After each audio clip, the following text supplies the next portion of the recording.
This talk was given by Roshi Rafe Martin, guiding teacher of the Endless Path Zendo, a lay Buddhist community in Rochester, New York.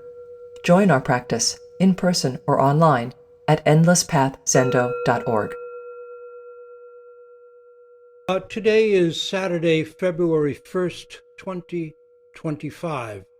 And today's Te-shan, I'd like to resume with reading from a new book of mine that's coming along, titled A Zen Life of Pilgrimage, Coming Home to What Zen is Really All About.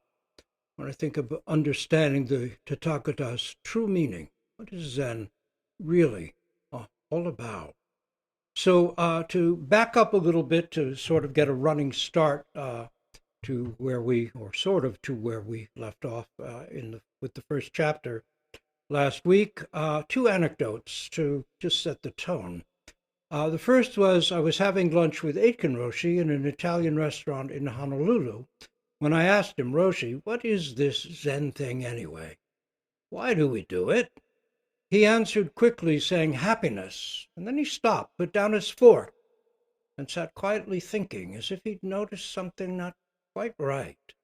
It seemed he caught himself mouthing a cliché. Then he looked at me and said, "No. Many people in this world are happy. They are absorbed in their work, or family, or hobbies. No longer caught up in themselves, they're happy. But if impermanence has bitten too deeply, and a yearning for something more, a way to be at peace in the face of impermanence itself has taken root, then Zen can show you the way to happiness. Zen can show you the way to happiness."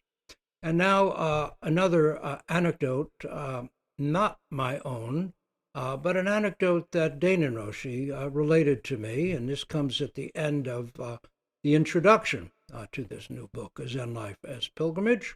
So it goes like this, the story that Dana told me. My old friend and Dharma transmission teacher, Dana Henry Roshi, told me about an incident that had moved him deeply when he was visiting our old teacher, Roshi Philip Kapleau, down in Mexico. They were walking down a dirt lane just outside the town of Tepoztlan, Morelos province, when a rooster came strutting along the lane all on its own.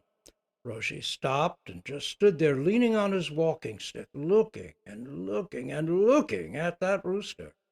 Finally, he turned to Danon and with a huge smile on his face declared, "Michael," which was Danon's name before his ordination as a Zen priest, "have you ever seen anything so wonderful?"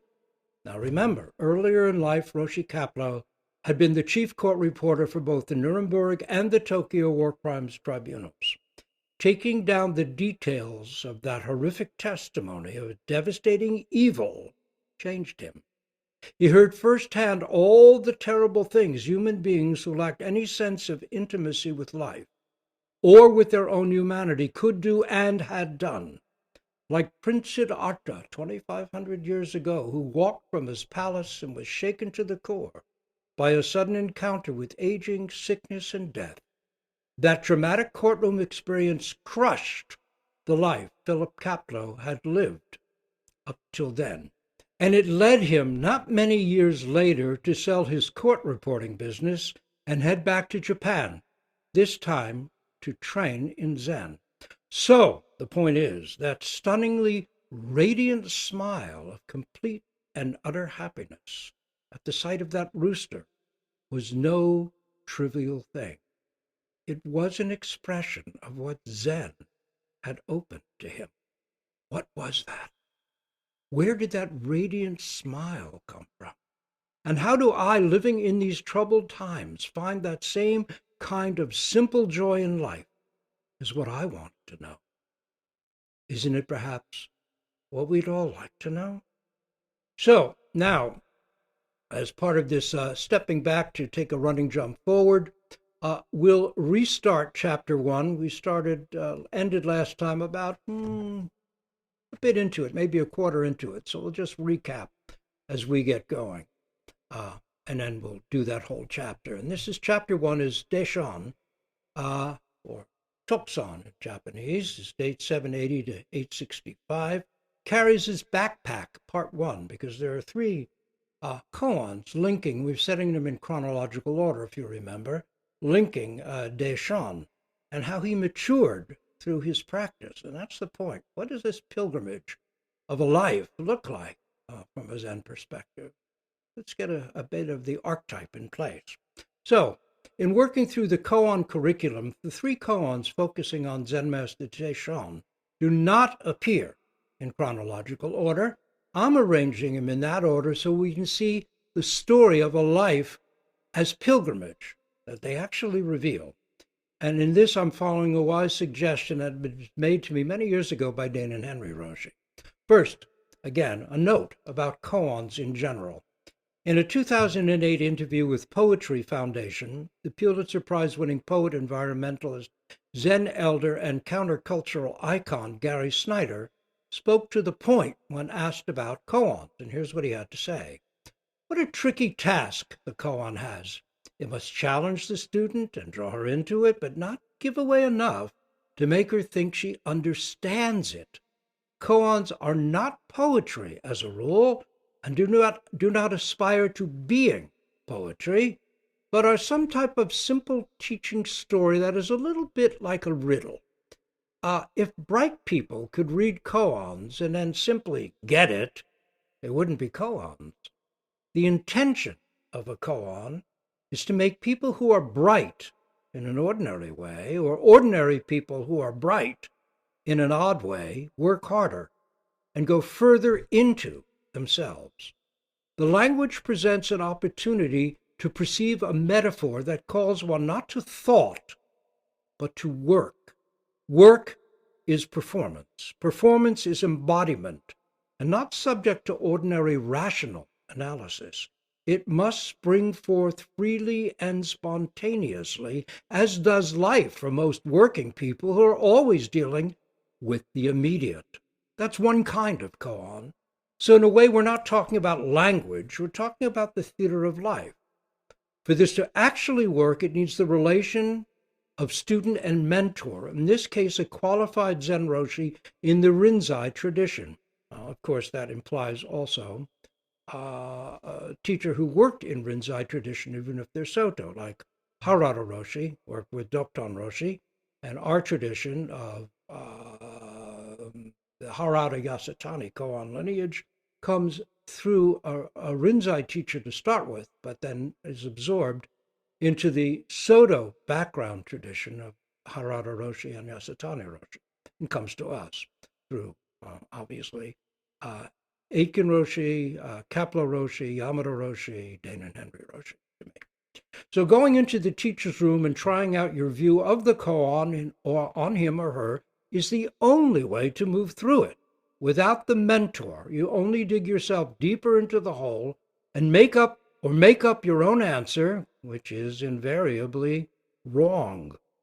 This remarkable practice, remember this is all Gary Snyder speaking, this remarkable practice developed and handed down for 1,000 years and more is very refined and does not fit any exact paradigm of philosophy, rational analysis, or aesthetic strategy, yet it throws light on them all.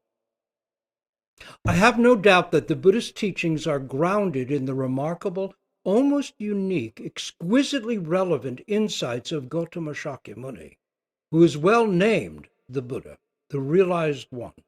The koans, also known as the kungan, or public cases, or teaching phrases, of Chan, Zen Buddhist practice, go back to his mind and insight. So, that's Gary Snyder on koans, and we're taking up one today. References to koan collections created in China roughly 1,000 years ago, as well as one created in Japan a bit later, will appear throughout this book. These koan collections remain essential training texts for koan practitioners today. Teachers east and west who have themselves worked through these collections in the face-to-face teacher-to-student formalities of Doksan, It's a Japanese word, and it means going alone, which is what a koan student does in working with a teacher. Go alone, face yourself and your practice and your current understanding. Teachers use these things, koans, to check, encourage, or these collections, and mature students who choose koans as their own path of practice. So if you're choosing to work on koans, then eventually you continue on. You work through the introductory koans, the Gateless Barrier, the Blue Cliff Record, the Shoyo Roku, and then go of Serenity and Transmission of Light. And there are others that follow from those books. In any case, the Gateless Barrier, Mumonkan in Japanese, cases, commentaries, and verses by Zen Master Wu Men of 12th century China, is the first formal book of koans we work on after passing the first gate koans of Mu, the sound of a single hand, several follow-ups, followed by the 50 to 100 brief koans known as miscellaneous preliminary or introductory koans. After that comes the Blue Cliff Record, which is Chinese Pian Lu or Japanese Hekigan Roku, Book of Serenity, the Kongron Glu, Japanese would be Shoyo Roku, and Transmission of the Lamp, Denko Roku, in that order. Finally, after that comes, this is a repetition, but anyway, Te-shan's 5 ranks or modes, and then the 16 Bodhisattva precepts as koans. Koans are not a required form of practice. We all start with counting breath and then experiencing the breath. Some people continue with that. Some students may at some point decide to take up an inquiry like who is hearing. Others continue with, as I said, breath practice, and a few might choose to do just sitting, shikantaza. But most of those I work with select to work on koans, which makes sense as it was my own path of formal training and is the one I have most experience with and am most enthusiastic about. After all, having initially begun my professional life as a graduate student of mythopoeic literary criticism, and having gone on to develop a career as both an author and a performing storyteller, my great personal interest has always been in story, and koans are the folk tales of Zen, which is something that Aitken Roshi liked to point out. So now, case 28 of the Gateless Barrier. Often traditionally this koan is called lungtan or ryutan in Japanese, blows out a candle, but it could also be called Te-shan carries his backpack. And if so, that establishes the first part of a chronologically reconfigured trilogy of koans featuring Te-shan, the series being Te-shan carries his backpack, Te-shan carries his bundle, Te-shan carries his bowls. And we'll look at all of them. But today, this first koan, in chronological order, which is not how we encounter them in our own practice, goes like this. Te-shan went to Lungtan and questioned him sincerely far into the night. It grew late, and Lungtan said, "You'd better retire." Te-shan made his bows and lifted the blinds to withdraw, but was met by darkness. Turning back, he said, "It's dark outside." Lungtan lit a candle and handed it to him. As Te-shan was about to take it, Lungtan blew it out. At this, Te-shan had sudden realization and made obeisance. "What truth did you discern?" asked Lungtan. Te-shan replied, "From now on, I will not doubt the words of any of the great Zen masters in the world." The next day, Lungtan took the high seat before his assembly and declared, "Among you monks, there is a brave fellow whose fangs are like swords, and his mouth is like a bowl of blood. Strike him with a stick, and he won't turn his head to look at you. One day he will climb the highest peak and establish his way there." Te-shan brought his notes and commentaries on the Diamond Sutra before the Buddha Hall and held up a torch, saying, "Even though one masters all the profound teachings, it is like placing a single hair in vast space. Even though you have learned all the secrets of the world, it is like throwing a drop of water into a deep ravine. and he burned up all his notes. Then, making his bows, he took leave of his teacher. While lengthy, the koan really needs some backstory, which Master Wumen supplies in the commentary, which goes like this. Before Te-shan had left home, his mind was indignant and his tongue sharp. Full of arrogance, he went south to exterminate the doctrine of the special transmission outside the sutras. When he reached the road to Li-cho, he sought to buy refreshments for an old woman at a roadside tea stand. The old woman said, "Venerable monk, what are all those books you're carrying on your back?" Te-shan said, "They are my notes and commentaries on the Diamond Sutra." The old woman said, "I hear the Diamond Sutra says past mind cannot be grasped. Present mind cannot be grasped. Future mind cannot be grasped. Which mind does your reverence intend to refresh?" Te-shan was dumbfounded and could not answer. Unable to die the great death under the old woman's words, he asked, "Is there a Zen master nearby?" The old woman said, "Master Lungtan lives about a half-mile from here." Arriving at Lungtan's monastery, Te-shan was utterly defeated. His earlier words certainly did not match his later ones. As for Lungtan, he seemed to have lost all sense of shame in his compassion for his son. Finding a bit of live coal in the other, he took up muddy water and drenched him, destroying everything at once.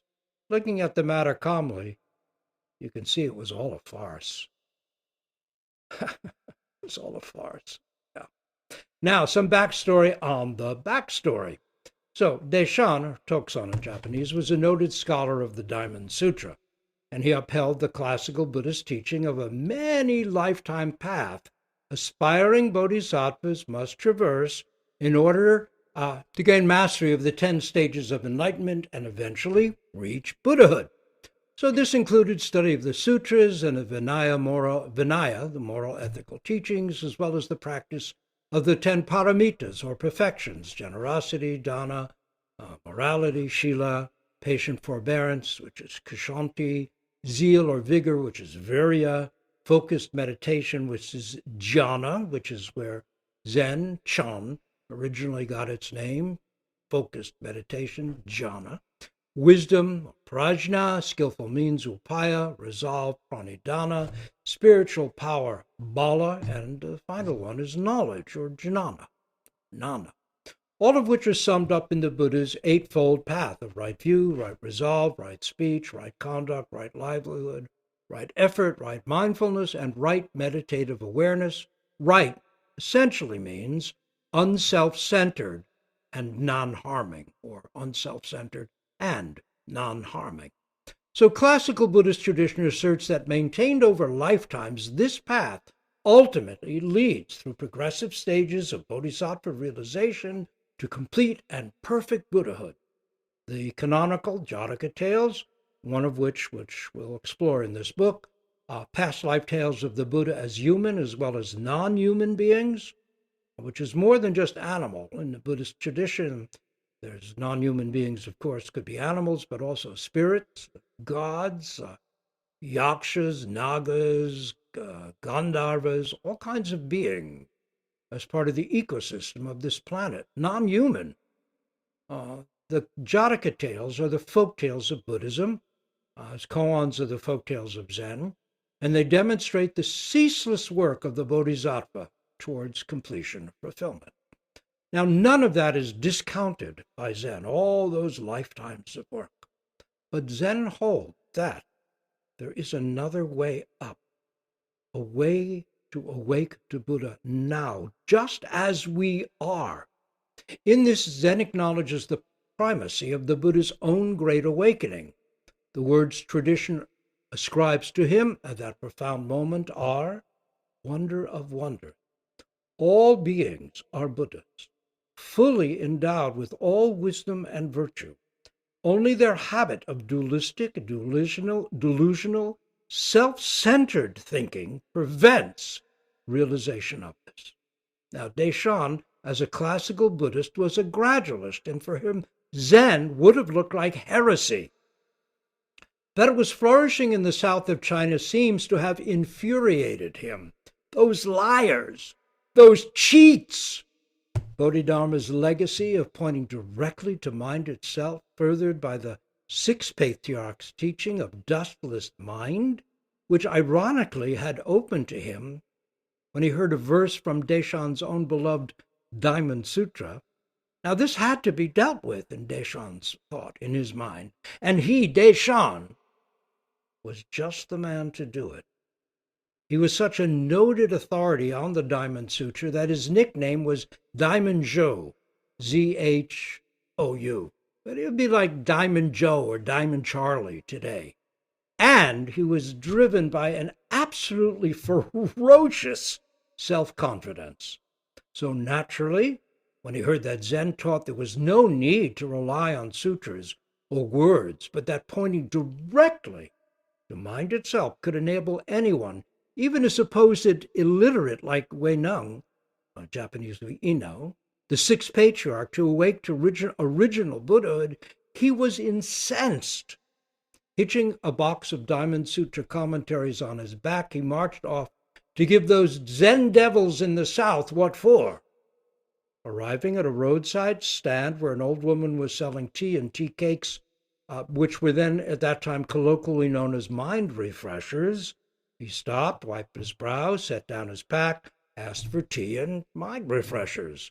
The old woman, a Zen granny, who in less patriarchal time might have been guiding students or running a monastery herself, looked at Te-shan and sized him up, and very innocently seeming, at least to our weary pilgrim, asked what was it he was carrying in that backpack up on his back that he had just set down.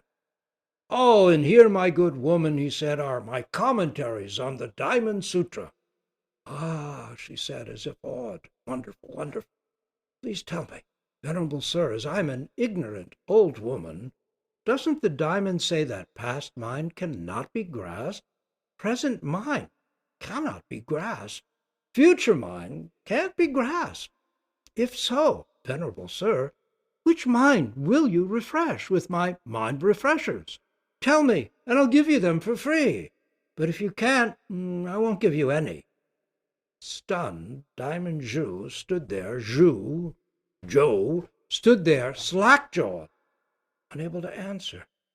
Pierced through by an old woman, he found his magnificent learning was of no use. He'd come to the end of his knowledge and had no answer. That heavy backpack of commentaries and notes he'd lugged all that way were rendered useless. And right here, in this, his first moment of utter darkness, is where his character shows. He does not strike out, get huffy, put on airs, or make excuses. He does not fall back on some version of, "Oh, you're just an old woman. What the hell do you know?" He's been bested, and he owns up to it, rising like a hungry fish to the bait this skillful Zen granny has lowered before his blood bowl of a mouth. And he humbly asks, "Is there a Zen master nearby?" She answers, "Keep going. A half-mile down the road, you'll come to Dragon Pond Monastery." The abbot, Zen master Lungtan's, Japanese Ryutan's name meant Dragon Pond. So then the great scholar Diamond Zhou, stripped of his bright and shining certainty, hefted his backpack up on his back, and trudged down the road to fall into the Dragon Pond and drown. Only it's not quite so simple. Shibayama Roshi relates in Zen Comments on the Mumonkan, that also requires that when Te-shan first arrived, he announced, "I've come to the renowned Dragon Pond, but I see neither dragon nor pond." So reclaiming his scholarship, he's intellectually stating all is empty, as the Diamond Sutra teaches. What's more, he's asserting that the old abbot Lungtan is hardly imposing. "I see nothing," proclaims Te-shan. Lungtan answers, "That's right, exactly so. You have arrived, which might mean this is Dragon Pond, and so you better be careful. You even understand what you're saying? Now, a word about Lung Tan. He lived during the first part of the 9th century, was a disciple of the noted teacher Dao Wu. He came from a poor family who, interestingly, made their living selling pastries. So perhaps the old tea-selling woman who skewered Te-shan with her mind refreshers was actually Lung Tan's elderly mother who lived near the monastery. We don't know, but certainly it has a suggestiveness to it. Now, Dao Wu helped Lung Tan's family when he was young, and Lung Tan was still a boy at that time, would bring him tea cakes by way of thanks. And eventually he chose to train with Dao Wu. But after a time when he was training with that teacher, he said to him, since I came here, train with you, I've not received any essential teachings on the mind. Dao Wu said, ever since you came, I have not for a moment ceased to give you essential instruction on the mind. Mystified, young Lung Tan said, how is that? I don't recall any such instruction. Dao Wu answered, when you bring me tea, don't I accept it? When you bring me a meal, don't I eat it?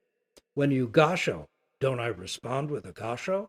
How have I ever failed to show you the essence of mind? Lung Tan, it is said, remained silent, and he thought about this. And Dao Wu said, for true perception, you must see immediately. Once you start pondering and reflecting, you miss it. With these words, Lung Tan's mind opened, and he understood. And this is all with some slight edits from John Wu's book, The Golden Age of Zen.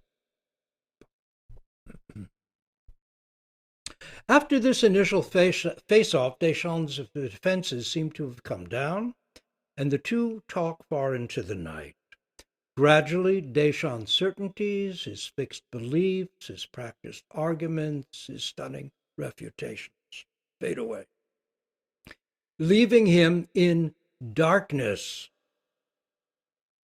It's dark out there, he says. Indeed, now Lung Tan reveals the brilliance of his dragon fire. He hands Te-shan a candle, and then, as Te-shan reaches for it, blows it out.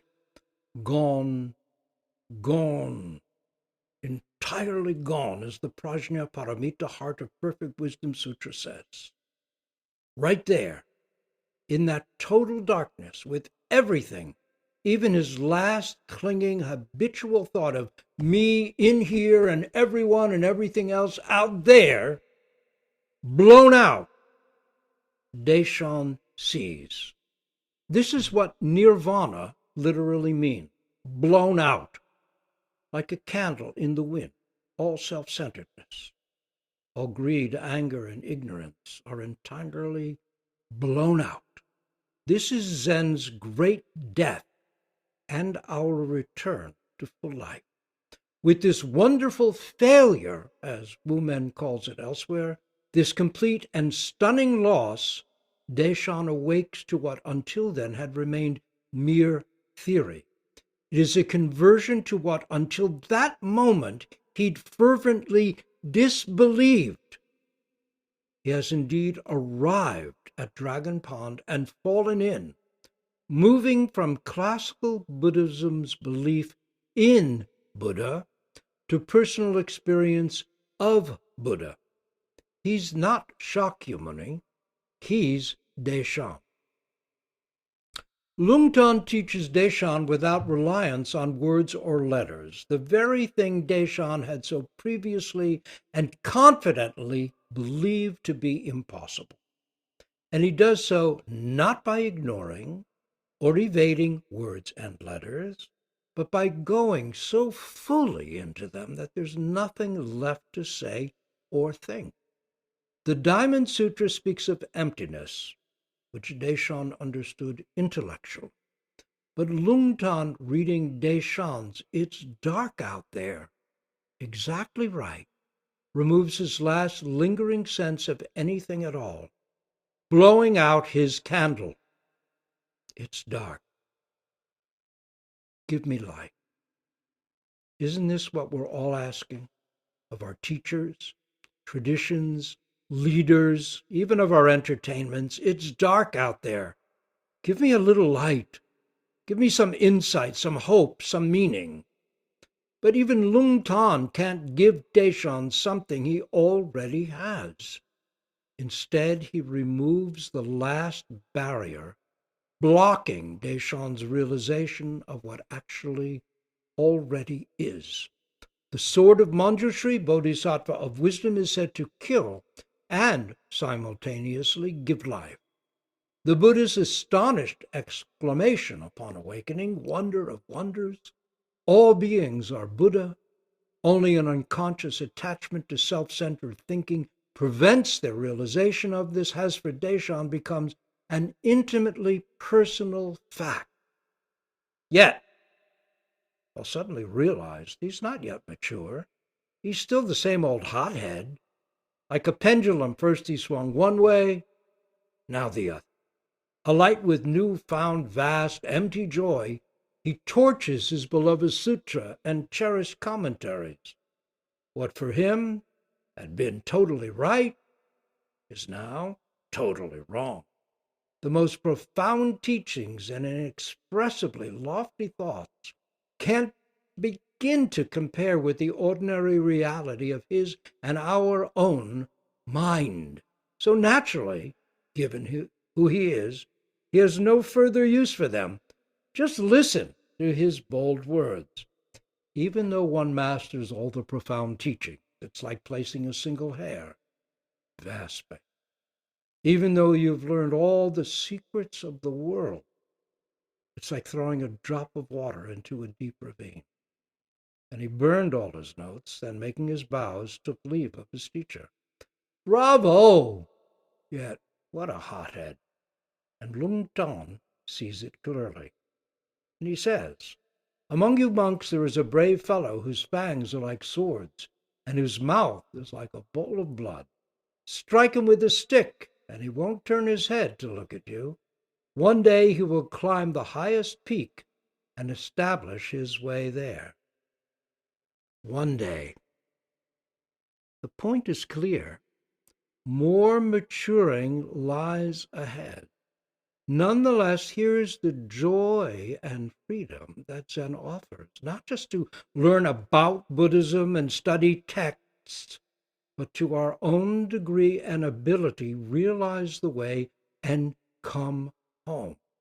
To see, not just to believe or have faith in the Buddha's words of profound astonishment, wonder of wonders, is to take a giant leap.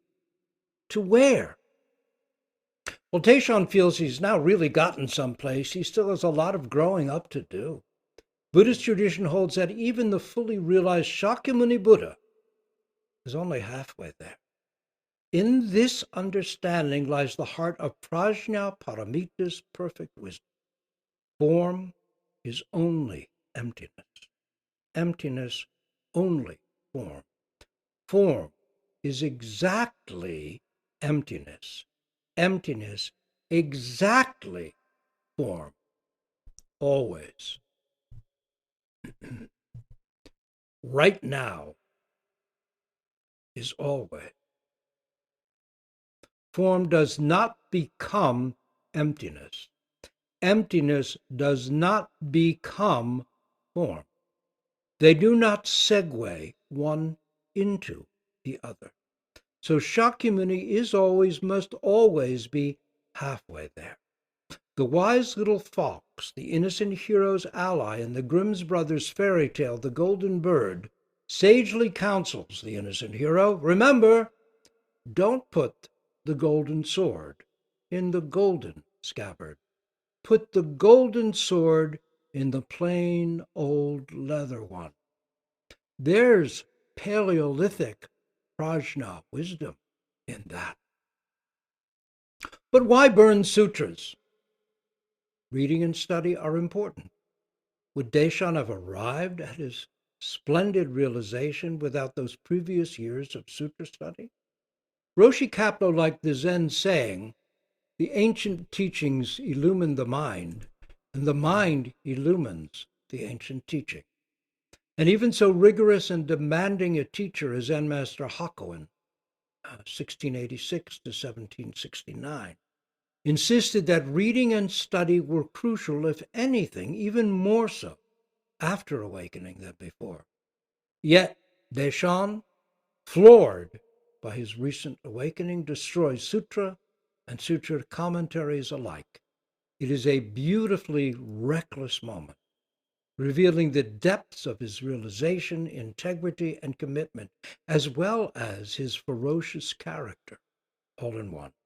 And yet, he's also being called to task. He's still drunk, only now on a better vintage wine. And yet he again seems to think he has all the answers. What's missing? In working on this koan with the teacher, we actualize the essential, realize the mind of Te-shan and Lung-tan, and entering the dragon pond also arrive, dropping the heavy pack we too have been lugging around. It is a beginning. Maturing, as the koan clarifies, continues from there.